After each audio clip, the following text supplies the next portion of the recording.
এই দৃশ্য কোনো প্রাকৃতিক দুর্যোগ বা ঘূর্ণিঝড়ের নয়, এটি বাগেরহাট জেলার মোরেলগঞ্জ উপজেলার একটি সাধারণ দিনের দৃশ্য।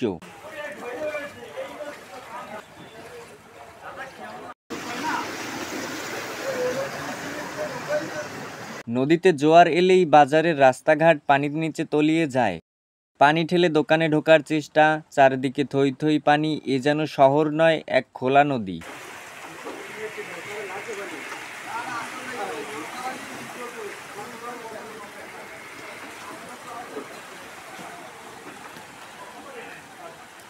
বছরে বেশিরভাগ সময় নোংরা পানিতে চলাফেরা করতে হয় মোরেলগঞ্জবাসীর। মোরেলগঞ্জ বাজার যেন আর বাজার নেই, হয়ে উঠেছে ছোটখাটো হাওর এলাকা।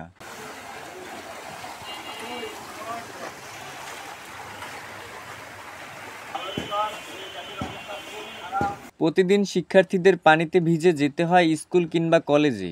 স্থানীয়রা জানিয়েছেন, এ বিষয়ে পৌরসভাকে জানানোর পরেও তারা কোনো ফলাফল পায়নি।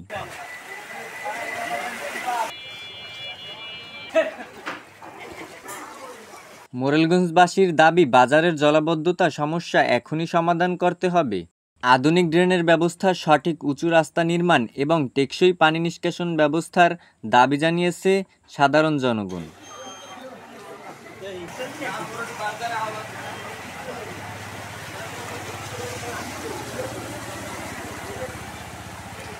সরকারি দায়িত্বশীল কর্তৃপক্ষ ও স্থানীয় প্রশাসনের দৃষ্টি আকর্ষণ করছি, এই ভোগান্তি আর কতদিন?